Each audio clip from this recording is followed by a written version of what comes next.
Voici encore une très belle histoire et un très beau poème de Rabindranath Tagore sur la quête, à la recherche de la maison de Dieu. Prenez votre courage à deux mains et faites le saut. Vous serez toujours en vie, mais d'une manière radicalement nouvelle, sans connexion avec l'ancienne. Ce sera une rupture. L'ancienne façon d'être était si étriquée, si petite, si mesquine, alors que la nouvelle est si vaste. Une petite goutte de rosée devient l'océan. Pourtant même une goutte de rosée glissant d'une feuille de lotus tremble pendant un instant, tente de se raccrocher encore un peu, car elle voit l'océan. Elle sait qu'une fois tombée, elle sera dissoute. Oui, d'une certaine manière, elle ne sera plus. En tant que goutte de rosée, elle aura disparu. Mais ce n'est pas une perte. Elle devient océanique. Tous les autres océans sont délimités. L'océan de l'existence est incommensurable. J'ai souvent parlé d'un magnifique poème de Rabindranath Tagore. Pendant des millions de vies, un poète fut en quête de Dieu. Il l'avait aperçu quelquefois au loin, proche d'une étoile, et il se dirigeait alors dans cette direction. Mais le temps qu'il y parvienne, Dieu était parti ailleurs.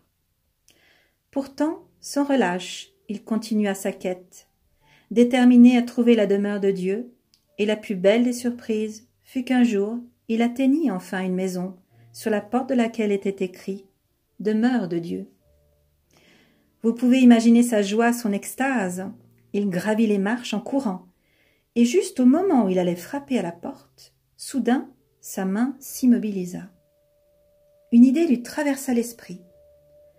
Si par hasard ceci est réellement la demeure de Dieu, alors tout est fini. C'en est fini de ma recherche. Je suis devenu identifié à ma quête, identifié à ma recherche. Je ne connais rien d'autre. Si la porte s'ouvre et que je me trouve face à Dieu, c'est fini. La quête a abouti.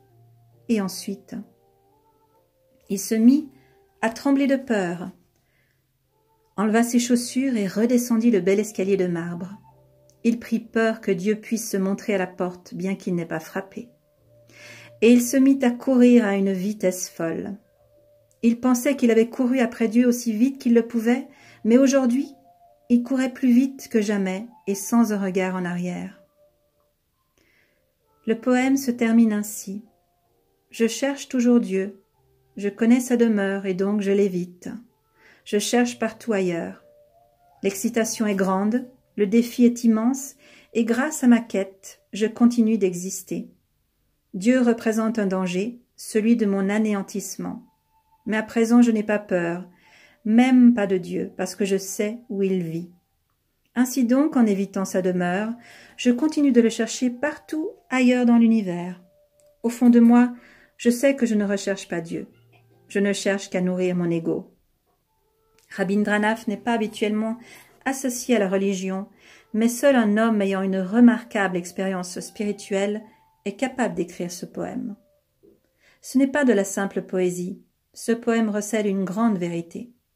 Voilà la situation. Le bonheur ne vous permet pas de continuer à être dans l'ego. Vous devez disparaître. Et c'est la raison pour laquelle on ne rencontre pas beaucoup de gens heureux dans le monde. Le malheur est une nourriture pour l'ego, et c'est pourquoi on voit tant de gens malheureux dans le monde.